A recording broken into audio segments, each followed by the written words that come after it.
The great hall of the Galactic Council stretched for miles in every direction. Massive columns of crystal rose from the floor, each one representing a different member species.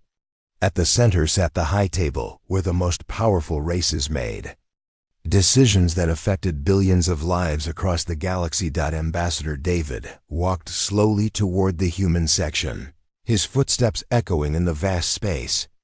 Around him, representatives from dozens of species moved with confidence and purpose.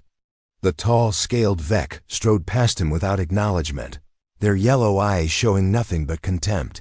A group of insect-like hive drones buzzed overhead, their wings creating a low humming sound that filled the air. David took his seat in the small section reserved for humanity. It was positioned far from the center, almost in the shadows. The human delegation consisted of only 3 people, while other species brought dozens of advisors and guards. This was how it had been for 50 years, ever since humanity first made contact with the galactic community. The session began with the usual formalities. High Chancellor Vex, a towering Vek with dark green scales, called for order. His voice boomed across the hall, translated instantly into hundreds of languages by the Council systems. Today we address the matter of territorial disputes in the Outer Rim, Vex announced. Several claims require immediate resolution. David had seen this before. The Council would present their decisions as discussions, but the outcomes were always predetermined. The powerful species had already made their deals behind closed doors. Everyone else simply had to accept whatever they decided. First came the Nexus dispute with a smaller species called the Kori. The crystalline Nexus beings floated above their section, their bodies glowing with internal light. They claimed 3 Kori mining worlds contained resources vital to galactic security. The Kori representative stood to protest, but his words were cut short. "The matter is settled," declared Prime Crystal Zen. "The worlds will be transferred to Nexus control for the greater good." The Kori delegate sat down, defeated. David had watched the same scene play out countless times. Smaller species were forced to give up their worlds, their resources, even their people, all in the name of galactic stability. And humanity had learned to stay quiet during these moments. The Hive Queen's voice came next, a chorus of clicks and buzzes that the translators converted to speech. "Our expansion into Sector 7 requires the relocation of primitive settlements. These creatures show no signs of advanced civilization." David knew she was talking about the Fen, a peaceful species that had recently developed spaceflight. They would be moved to less desirable worlds, their homes strip mined for metals the Hive needed for their war machines. The vote was unanimous, as always. Then came the moment David had been dreading. "Now we address the human colony issue," High Chancellor Vex said, his reptilian features showing what might have been amusement. "The settlement on Kepler 442b violates ancient territorial agreements." David felt his stomach drop. Kepler 442b was humanity's newest colony, home to over 2 million people. They had spent 15 years terraforming the planet, turning it from a barren rock into a garden world. Families had built their lives there. Children had been born under its twin suns. Commander Roth of the Vek military stepped forward. His ceremonial armor gleamed under the hall's lights, covered with the skulls of defeated enemies. "This world falls within the traditional hunting grounds of the Vek Empire. Human presence disturbs our sacred practices." David stood slowly. He had learned long ago that protests had to be made carefully. Too much resistance could bring severe consequences for all of humanity. "Honored Chancellor, humanity was not aware of any such claims when we began colonization. Our surveys showed no prior settlements or territorial markers." The hall erupted in what passed for laughter among the various species. The Vek hissed, the Hive buzzed with amusement, and the Nexus pulsed with bright flashes. David felt heat rise in his cheeks but kept his expression neutral. "Human ignorance does not invalidate Vek rights," Roth snarled. Your species has been in space for barely a century. We have hunted these grounds for 10,000 years. Prime Crystal Zen floated forward, her voice like wind chimes in a storm. The humans show typical newcomer arrogance. Perhaps a lesson in humility would benefit them. Queen Hask of the Hive added her clicking voice to the chorus. Young species must learn their place. The galaxy has order for good reason. David looked around the hall, hoping for support from other delegations. But the smaller species kept their eyes down, afraid to attract attention. The medium-sized powers nodded along with whatever the big three decided. This was how the council worked. The strong took what they wanted, and everyone else accepted it. The matter is clear, High Chancellor Vex announced. The human colony will be evacuated within 6 months. The world will be returned to proper Vec control. The vote was called. Every member of the council raised their approval, except for the 3 humans. David, his aide Tom, and their military advisor Colonel Reed sat in silence as their newest world was stripped away. After the session ended, David made his way through the crowds toward the communication center. Other delegates ignored him completely, as if humanity was beneath their notice. This was normal.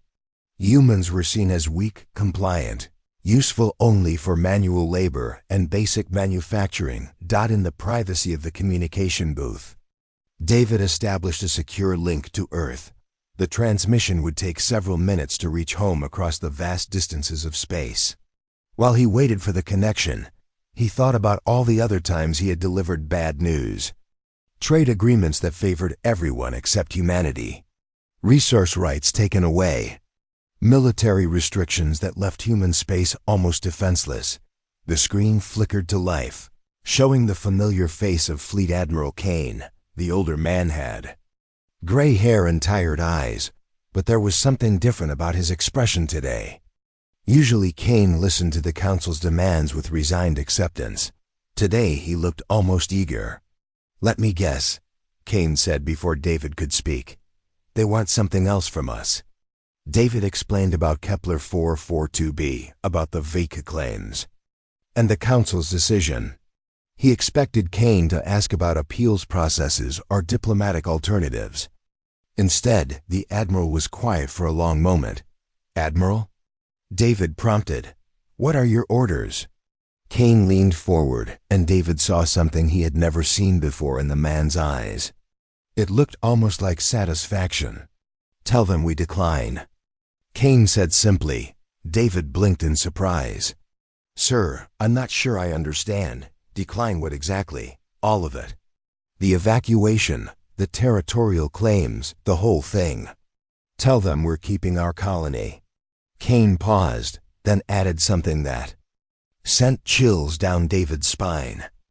"And David, come home. We're done playing their game." The transmission ended, leaving David staring at a blank screen. In 50 years of human membership in the Galactic Council, they had never refused a direct order. The consequences could be severe: economic sanctions, military action, complete isolation from galactic society. But as David made his way back to the council chambers to deliver humanity's response, he felt something he hadn't experienced in years of diplomatic service. For the first time since he had taken this job, he was actually looking forward to a council session.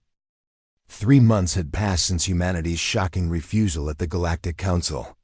High Chancellor Vex paced back and forth in his private chambers, his claws clicking against the metal floor. The sound echoed off the walls, matching the rhythm of his growing irritation. "Still no response from the human colony?" he asked his aide, a younger Veek named Drax. "No, Chancellor. They continue their normal operations as if nothing happened," Drax replied, checking his datapad. "Trade ships come and go. Construction projects proceed on schedule. They seem completely unaffected by our sanctions." Vex hissed in frustration. For centuries, the Council's method had been simple and effective. Economic pressure followed by military threats usually brought rebellious species back in line within weeks. But humans were proving unexpectedly stubborn. The sanctions had been comprehensive. All major trading partners were forbidden from dealing with human vessels. Transportation through Council-controlled space routes was banned. Even communication networks had been restricted. Yet somehow, human ships continued to operate throughout the galaxy. "What about our patrol fleets?" Vex demanded. "Have they intercepted any human vessels?" Drax hesitated before answering. "That's where things become concerning, sir. Patrol Group 7 reported contact with a human freighter near the Aldrin system. When they moved to intercept, they lost communication." "Lost communication? Complete silence, Chancellor. No distress signals, no final transmissions. When the backup patrol arrived 12 hours later, they found nothing. No wreckage, no trace of either the human ship or our vessels." Vex stopped pacing. This was the third such incident in recent weeks. Vec military ships were among the most advanced in the galaxy, equipped with weapons that could crack planets. They didn't just disappear without explanation. "Send word to Intelligence Director Malik," Vex ordered. "I want a full investigation into human capabilities. Something is very wrong here." Across the galaxy, in the crystal spires of the Nexus homeworld, Prime Crystal Zen floated in meditation. Her crystalline form pulsed with worried energy as reports flowed through the shared consciousness of her people. The Nexus prided themselves on knowing everything that happened in their territory. Their energy-based senses could detect ships from vast distances, monitor communications, even observe emotional states of organic beings. But lately, there were gaps in their knowledge. Dark spots where human activity should be visible, but wasn't. "The humans employ some form of concealment technology," reported Subcrystal Cade, his light flickering with uncertainty. "Our sensors detect nothing in areas where we know they must be present." "Impossible," Zen replied, her voice like singing crystal. "We have monitored human development for 50 years. Their technology is primitive, barely adequate for basic space travel. Yet the evidence suggests otherwise.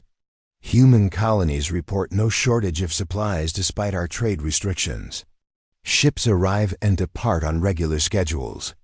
Either they have developed capabilities far beyond our assessments, or what? Or they have been hiding their true abilities from the beginning." Meanwhile, on the insect world of the Hive, Queen Hask reviewed intelligence reports with growing unease. Her compound eyes scanned data streams while worker drones buzzed around her massive form. The Hive's information network was legendary, with spy drones embedded in every major civilization. But their human intelligence had always been limited. "Show me the human space deployment again," she commanded. The holographic display showed known human settlements scattered across several star systems. Officially, humanity controlled only a few dozen worlds, mostly barren planets unsuitable for other species. Their fleet was supposed to consist of basic transport vessels and a handful of outdated warships. "Now show me the anomalies," Hask ordered. New data points appeared on the map. Unidentified energy signatures and supposedly empty systems, gravitational disturbances suggesting massive hidden structures. Resource shipments that didn't match any known human mining operations. "How long have these readings been present?" the Queen asked. "Our analysis suggests decades, Your Majesty. We initially dismissed them as sensor errors or natural phenomena. But the pattern is too consistent to be coincidental." A worker drone approached with urgent news. "Your Majesty, we've lost contact with Spy Nest 47. Hask's attention sharpened. Spy Nest 47 was positioned near human space, one of their most important listening posts. What happened? Unknown. The last transmission indicated normal operations. Then complete silence. No distress signal, no indication of attack or system failure. This was becoming a pattern. Across the galaxy, surveillance stations monitoring human activity were going dark. Not destroyed, not damaged, simply silent. As if they had never existed at all, Intelligence Director Malik stood before the Emergency Council session, his four arms spread wide as he addressed the assembled representatives. As a member of the logical Zen race, Malik was known for his careful analysis and measured conclusions. His current report was anything but measured. "The situation is more serious than initially assessed," he began, his mechanical voice carrying clearly through the hall. "Humanity appears to have been concealing significant military and technological capabilities." Murmurs rippled through the assembled delegates. The idea that humans, the galaxy's most submissive species, could hide anything from the Council was almost laughable. "Explain," High Chancellor Vex demanded. Malik activated a holographic display. 3 months ago, we implemented standard sanctions against human space. Trade embargoes, communication restrictions, patrol interdictions. These measures have proven completely ineffective. The display showed shipping routes throughout the galaxy. Red lines indicated known human vessels continuing their normal operations despite all restrictions. Furthermore, we have documented the disappearance of 14 Council military vessels during attempted intercepts of human ships. No wreckage has been recovered. No survivors have been found. The ships simply vanish from all sensors. The hall erupted in concerned chatter. 14 ships meant nearly 300 military personnel, some of the best-trained warriors in the galaxy. "But this is the most disturbing discovery," Malik continued. The display changed to show detailed star charts. "Our deep analysis indicates that humans have been conducting comprehensive surveys of the entire galaxy for at least 30 years. They possess detailed maps of every military installation, every trade route, every resource depot in Council space." Prime Crystal Zen's form flared with alarm. "That's impossible. Our security protocols would have detected such surveillance." "Not if the surveillance technology was sufficiently advanced," Malik replied. "The evidence suggests human capabilities far exceed anything they have revealed to the Council." Queen Hask leaned forward, her insect features twisted with concern. "Are you suggesting humans have been spying on us for decades?" "I am suggesting something far worse, Your Majesty. The pattern of their activities indicates they have been preparing for exactly this confrontation. The timing of their refusal, their apparent immunity to our sanctions, their ability to neutralize our patrol vessels, it all suggests careful long-term planning." The implication struck the assembly like a physical blow. For 50 years they had treated humans as harmless newcomers, barely worth their attention. The possibility that this perceived weakness was deliberate deception was terrifying. "High Chancellor," Vex's voice carried barely controlled rage. "What do you recommend?" "A show of force, Chancellor.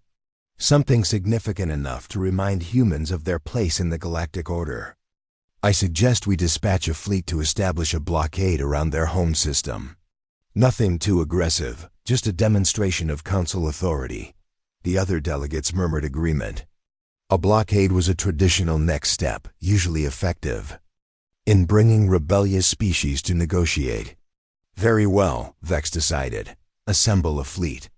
3 heavy cruisers and 12 destroyers should be sufficient to make our point clear. Humans will learn that defying the Council has consequences." As the session concluded and delegates filed out, none of them noticed the small maintenance drone working quietly in the corner. Its sensors had recorded every word of their discussion, storing the data for immediate transmission. The drone's exterior looked exactly like standard Council equipment, but its internal components were far more sophisticated than anyone suspected. Within hours, every detail of the Council's planned military action was being analyzed in human command centers across the galaxy. Fleet Admiral Kane reviewed the intelligence reports with grim satisfaction. The Council was responding exactly as predicted. 15 ships, he told his staff. They're still thinking this is the same humanity they've been pushing around for 50 years. Colonel Reed studied the fleet composition. The flagship is the Nexus vessel Crystal Death. She's got enough firepower to glass a planet. Had, Kane corrected. She had enough firepower to glass a planet. Times have changed. The Admiral activated his communication system, sending coded signals to human vessels throughout the galaxy. Operation details flowed through encrypted channels, reaching commanders who had been waiting months for this moment. Signal all human ships in the outer system, Kane ordered. It's time to show the Council what humans are really capable of. The news of the destroyed patrol vessels spread through the galaxy like wildfire. Species that had lived under Council rule for centuries began asking questions they had never dared voice before. In remote systems, colonial governors looked at their communication arrays and wondered if they too could simply say no. High Chancellor Vex stood in the Council's war room, his scaled hands gripping the edge of the tactical display. The holographic map showed the deployment of the largest military force in galactic history. Ships from every major species had been called to service, creating an armada that could reduce entire star systems to ash. Final fleet composition, announced War Marshal Vex, his insectoid features clicking with satisfaction. 47 Vex dreadnoughts, each capable of planetary bombardment. 36 Nexus crystal ships with reality-warping weapons. 83 Hive swarm vessels carrying enough fighters to blot out a sun. The numbers were staggering. Combined, the fleet represented more firepower than had ever been assembled in galactic history. It was designed to end the human problem once and for all. Additional support vessels? Vex inquired. 214 auxiliary ships from minor species, Vex continued. Medical frigates, supply transports, communications vessels. Total fleet strength approaches 400 ships. Prime Crystal Zen floated near the display, her crystalline form pulsing with determined light. This force is sufficient to pacify any resistance. Humans will surrender or face complete annihilation. Queen Hask's compound eyes studied the tactical readouts. Our intelligence suggests human space contains perhaps 50 ships, most of them civilian vessels. This will be a demonstration, not a battle. Vex nodded with satisfaction. The Council's response to human defiance would be remembered for millennia. Other species would see what happened to those who challenged the established order. Light years away, Fleet Admiral Kane stood on the bridge of his flagship, watching the approaching armada through long-range sensors. His crew moved with quiet efficiency around him, their faces calm despite the overwhelming odds they faced. Enemy fleet size confirmed, reported Commander Lisa, her voice steady. 386 combat vessels, plus support ships. Kane studied the tactical display with the patience of a predator.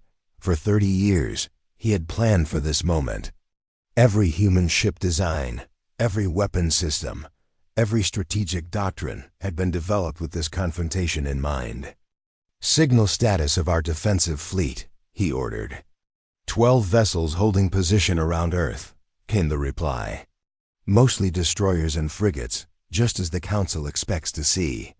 Kane smiled grimly. The Council's intelligence was accurate. As far as it went, they could indeed see 12 human warships waiting to defend Earth. What they couldn't see were the 300 additional vessels hiding in hyperspace, their advanced stealth systems rendering them invisible to all known. Sensors. Time to enemy arrival? 4 hours, sir. Kane activated the fleet communication system. All ships, this is Admiral Kane. Execute Operation Broken Chain. I repeat, Operation Broken Chain is now active. Across human space, vessels that had been hidden for decades began to move. Shipyards built inside hollow asteroids opened their concealed docks. Weapons platforms disguised as mining stations powered up their true systems. The human military machine, carefully hidden from galactic view, finally revealed itself. The Council fleet emerged from hyperspace in perfect formation, a display of overwhelming force designed to intimidate as much as destroy. The sight was magnificent and terrifying. Massive Vec dreadnoughts bristled with plasma cannons. Nexus crystal ships glowed with stored energy. Hive swarm carriers launched clouds of fighter craft that moved like living things through space. War, Marshal Vec, opened a communication channel to the human fleet. Attention human vessels, you are outmatched and surrounded. Surrender immediately, and your deaths will be quick. Admiral Kane's response was broadcast on all frequencies. Council fleet, you are trespassing in human space. Withdraw immediately, or face the consequences. The reply drew laughter from the Council ships. The idea that 12 human vessels could threaten their massive armada seemed like madness. Begin the attack, ordered High Chancellor Vex from his command ship. Show them the price of defiance. The Council fleet began its advance, weapons charging, and fighters deploying. It should have been the beginning of a swift and decisive victory. Instead, it became the most shocking defeat in military history. The first sign something was wrong came when human reinforcements began appearing from nowhere. Ships materialized from hyperspace around the Council fleet, surrounding them completely. The vessels were unlike anything the aliens had seen before, sleek and deadly, with weapon configurations that defied known physics. Where did they come from? Vex roared as his tactical display filled with new contacts. Before anyone could answer, the human attack began. Energy beams that cut through supposedly impenetrable shields like paper. Missiles that phased through armor before exploding. Weapons that seemed to ignore the basic laws of reality. The Nexus ship, Crystal Death, was the first to fall. Its reality-warping defenses, designed to deflect any attack, simply failed when human weapons struck. The massive vessel broke apart. In seconds, its crystalline structure shattering like glass, Hive swarm fighters found their numbers meaningless against human point defense systems. Automated weapons tracked and destroyed the small craft with impossible precision, clearing entire squadrons in moments. The Vec dreadnoughts, pride of their empire, discovered their thick armor was useless against human penetrator rounds. Shells that should have bounced off their hulls instead punched through like they were made of foil. But the most terrifying moment came when human ships demonstrated their ability to shut down alien technology remotely. One by one, Council vessels went dark, their engines stopping, their weapons powering down, their life support systems failing. "They're inside our computers," reported a panicked Nexus officer. "Somehow they're controlling our systems directly." Queen Hask watched in horror as her swarm carriers turned their weapons against each other, their control systems hijacked by human electronic warfare. "This is impossible. Our networks are completely isolated." "Apparently not isolated enough," came Kane's voice over the communication channel. "Surrender now and your crews will be treated according to galactic conventions." The battle, if it could even be called that, lasted less than an hour. The greatest military force in galactic history was systematically dismantled by weapons and tactics that shouldn't have existed. Some ships were destroyed outright, reduced to expanding clouds of debris. Others were disabled and boarded by human Marines who moved through alien vessels like they owned them. By the end, only a handful of Council ships remained operational, their crews too shocked to fight back. The survivors found themselves surrounded by human vessels that had appeared as if by magic, their technology so advanced it seemed like sorcery. High Chancellor Vex sat in his damaged command center, staring at the tactical display in disbelief. Of the nearly 400 ships he had brought to crush human defiance, fewer than 30 remained intact. The rest were either destroyed or under human control. Broadcast on all frequencies, Admiral Kane's voice filled the communication channels. "The age of Council rule is over.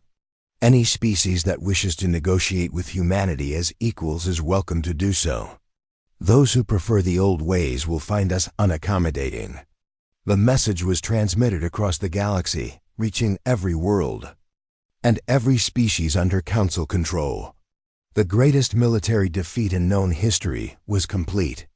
The Council's power, built over millennia of careful dominance, had been shattered in a single afternoon. On thousands of worlds, populations looked up at their skies and wondered what this new age would bring.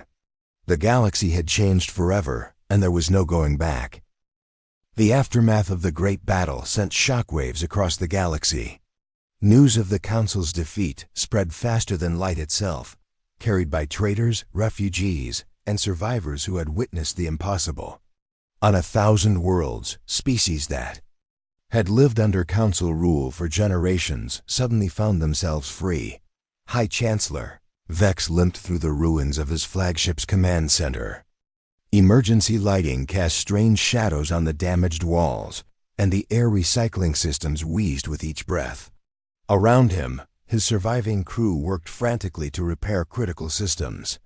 "Status report," he demanded, his voice hoarse. "From smoke inhalation.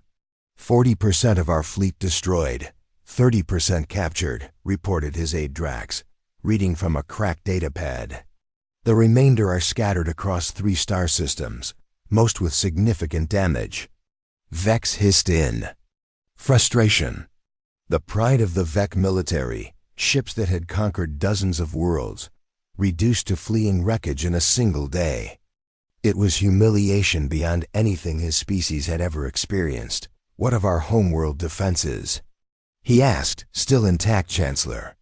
"But our intelligence networks report massive uprisings on former subject worlds. The Korhi have declared independence.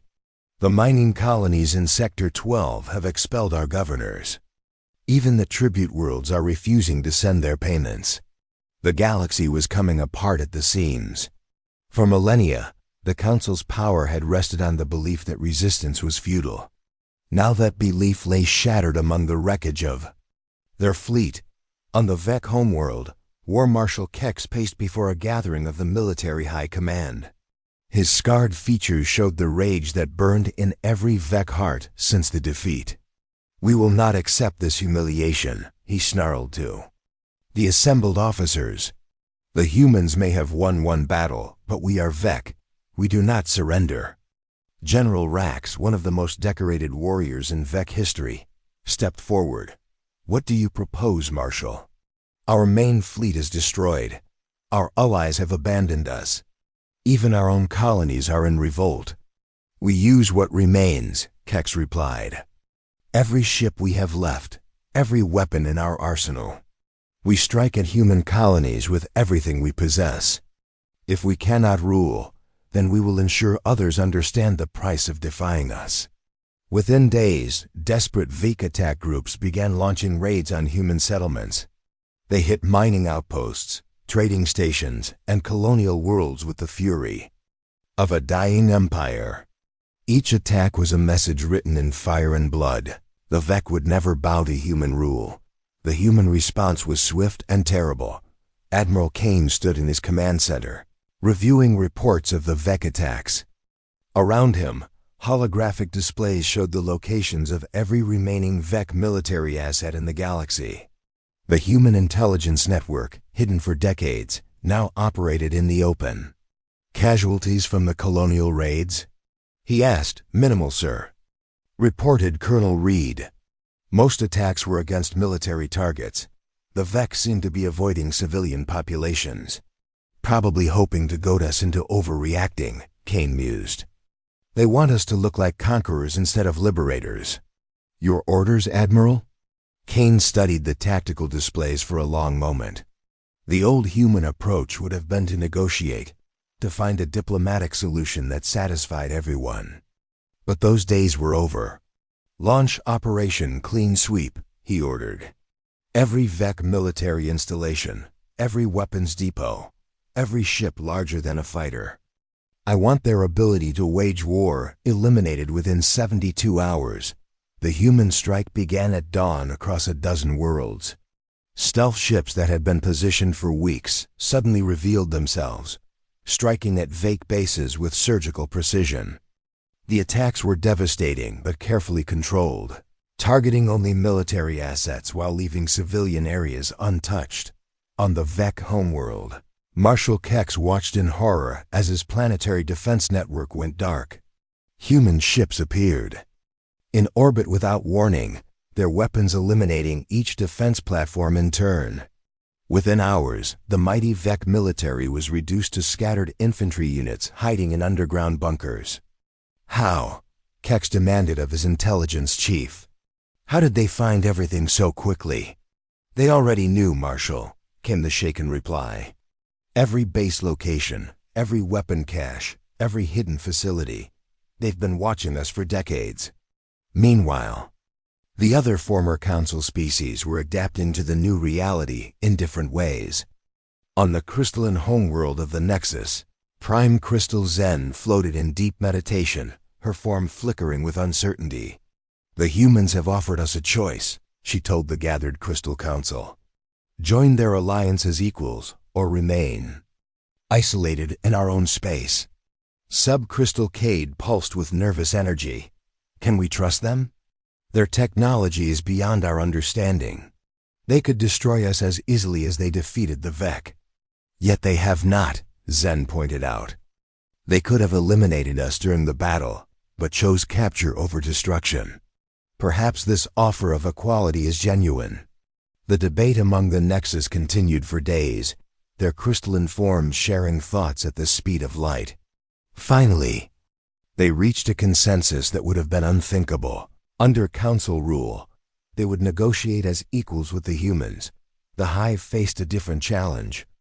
Queen Hask gathered her sub-queens in the great chamber beneath their homeworld, the air thick with pheromones of confusion and fear. The humans rejected our offer of intelligence sharing, reported Sub-Queen Rix. They claim they already possess all the information we could provide. Impossible, Hask buzzed. Our spy networks have operated for centuries without detection. Apparently not without detection, Majesty. The humans provided us with detailed records of our operations, including the names and locations of agents. We thought we're perfectly hidden. The revelation was staggering. The Hive's greatest strength, their information-gathering capability, was completely compromised. Yet instead of destroying their networks, the humans had simply observed them. What do they want from us? Hask asked. Reform, Majesty. They demand we cease all involuntary mental connections, respect individual consciousness, and allow free movement within our territory. For a collective consciousness like the Hive, these demands struck at the very core of their society. Yet, the alternative was clear: adapt or face the same fate as the Vec military. Across the galaxy, liberated species began approaching human representatives. The meetings took place on neutral worlds, in conference rooms that had once hosted council tribunals. But the atmosphere was completely different. Dr. Emma led the human diplomatic corps, her approach the opposite of everything the galaxy had known under council rule. Where the council had demanded tribute and submission, humans offered mutual benefit agreements. Where the council had imposed their will through force, humans negotiated as equals. We're not interested in ruling anyone, Emma explained to a gathering of former subject species. We want partners, not servants, trade agreements that benefit everyone involved. Defense pacts between equals. The Kori delegation, still recovering from generations of Vec occupation, struggled to understand the concept. What do you require in return? Their leader asked. Respect for basic rights. Fair treatment of all species within your territory. Commitment to peaceful resolution of disputes. Emma's terms seemed almost too simple to believe. One by one, species began joining what became known as the Human Alliance. The old council chambers were abandoned as a new Congress convened on the neutral world of Haven.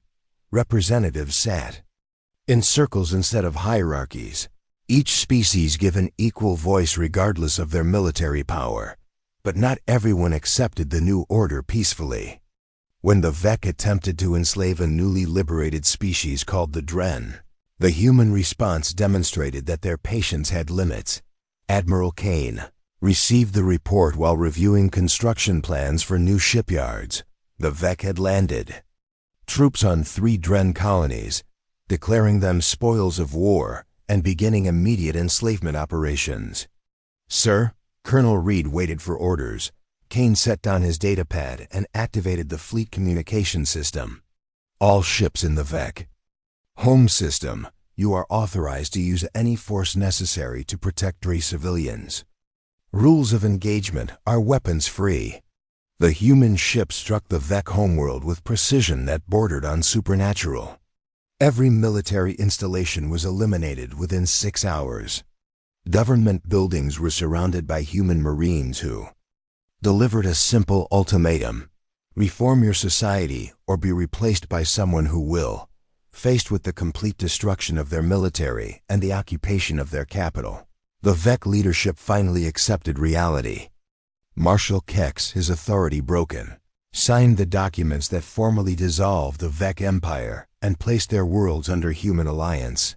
Oversight. The message was clear to every species in the galaxy.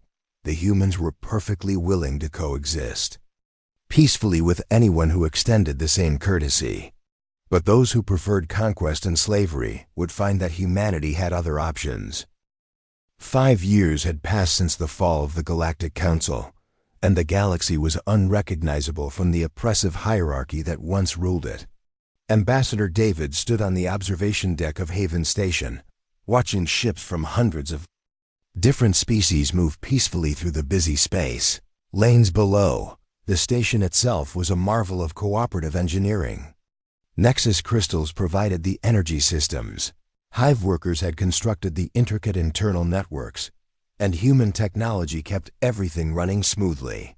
It was a symbol of what the galaxy could accomplish when species worked together, instead of fighting for dominance. "Hard to believe it's only been 5 years, said Dr. Emma, joining David at the viewport.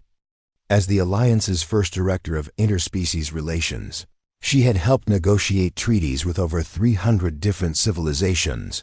David nodded, remembering his old days as a council diplomat.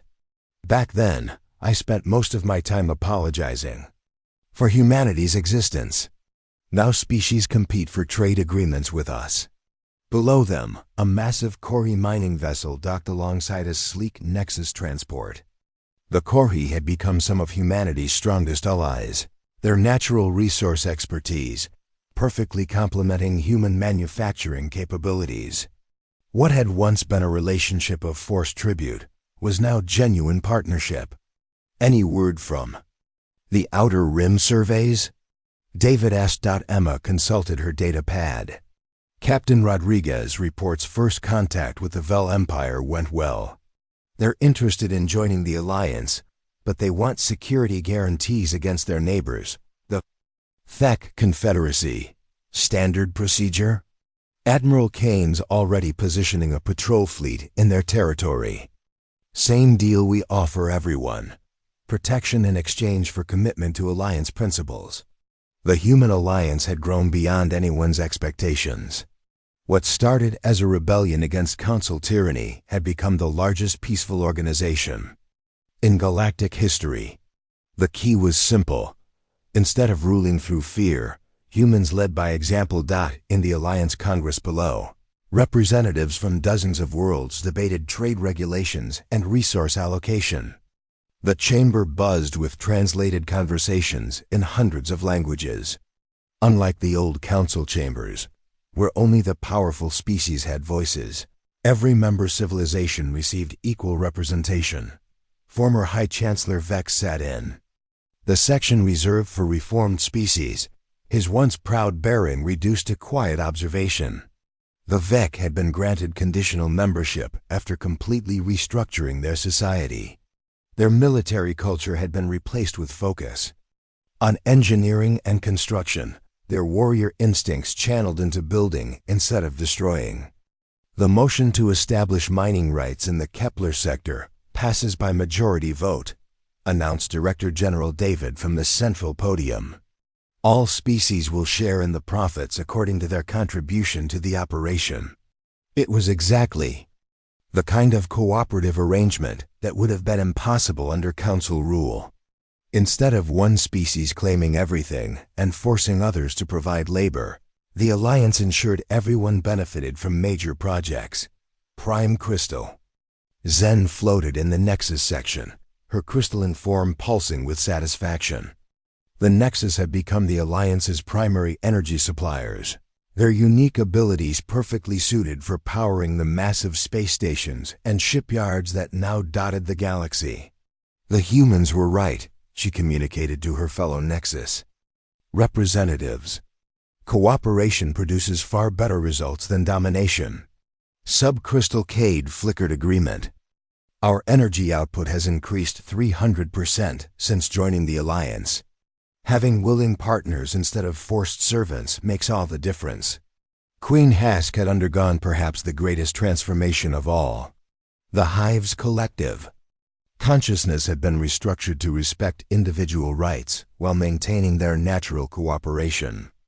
Instead of forcing mental connections, they now offered voluntary links that allowed other species to experience their unique perspective. The education exchange program shows remarkable success, Hask reported to the Congress. Over 50,000 students from various species have participated in Hive consciousness sharing. The experience has greatly improved interspecies understanding. The old Council species had adapted to the new reality in remarkable ways. The Nexus provided clean energy to worlds that had never known it. The reformed Hive shared their collective knowledge freely instead of hoarding it for advantage. Even the VEC had found new purpose in construction projects that built instead of destroyed. But the greatest changes were seen in the former subject species. The Korhi now operated their own mining fleets instead of being forced laborers. The Dren had established colonies throughout their region of space, no longer fearing enslavement. Dozens of species that had lived in terror under Council rule now prospered as equal members of the Alliance. Admiral Kane reviewed the latest fleet reports from his command center on Haven Station. The human navy had expanded dramatically, but not for conquest. Their ships patrolled the galaxy's borders, protecting Alliance members from external threats and pirates who preyed on peaceful traders. Piracy is down 60% in the outer systems, reported Colonel Reed, now promoted to Admiral himself. The protection agreements are working exactly as planned. Kane nodded with satisfaction. Any species that wants to trade peacefully gets our protection. Any group that prefers raiding and conquest gets to meet our weapon systems. The human approach was simple and effective, rewarding cooperation while punishing aggression. Species that joined the Alliance found their territories protected by the most advanced military in galactic history. Those who chose to remain hostile discovered that human patience had limits. What about the Thack Confederacy? Kane asked. Still raiding independent worlds in the Outer Rim. They've been warned 3 times to cease hostile activities. And their response? They attacked a Vel colony ship yesterday. Killed 200 civilians. Kane's expression hardened. The Thack had been given every opportunity to reform their behavior. Like the old Council, they seemed to believe that might made right. They were about to learn otherwise. Prepare strike. Force 7 for immediate deployment, he ordered. Full authorization for protective action. Within hours, human ships appeared in Thack space with their usual suddenness. The Confederate fleet, expecting to face primitive Vel defenders, instead found themselves confronting weapons technology they couldn't comprehend. The battle was over in minutes. The Confederate military eliminated with surgical precision. Dr. Emma watched the operation reports with mixed feelings. Violence was always regrettable, but some species only understood strength. The Thack survivors would be given the same choice offered to everyone: reform and join the Alliance, or remain isolated in their own space under strict monitoring. Another successful intervention, she noted to David. The price of peace, he replied. As long as there are species that prefer conquest to cooperation, we need to be ready to stop them. The galaxy had learned a valuable lesson over the past 5 years. Humans were perfectly capable of playing nice, offering friendship, trade, and protection to anyone willing to reciprocate. But for those who mistook kindness for weakness, humanity had other options. The human alliance continued to grow, spreading principles of equality and cooperation to every corner of the galaxy. Former enemies became partners, old rivalries dissolved into collaborative projects, and the dream of a peaceful galactic civilization finally seemed within reach. In his private quarters, Admiral Kane reviewed the latest intelligence reports from beyond the galactic rim. Long-range sensors had detected signs of activity from neighboring galaxies, hints that humanity's next challenges might come from outside their current sphere of influence. But for now, the galaxy was at peace. Species that had once cowered under council tyranny now worked together toward common goals. The age of human diplomacy through strength had created something the galaxy had never known: true cooperation between equals. The transformation was complete. The galaxy belonged to those who chose to build rather than destroy, to cooperate rather than conquer. And humanity stood ready to defend that choice against anyone who thought otherwise.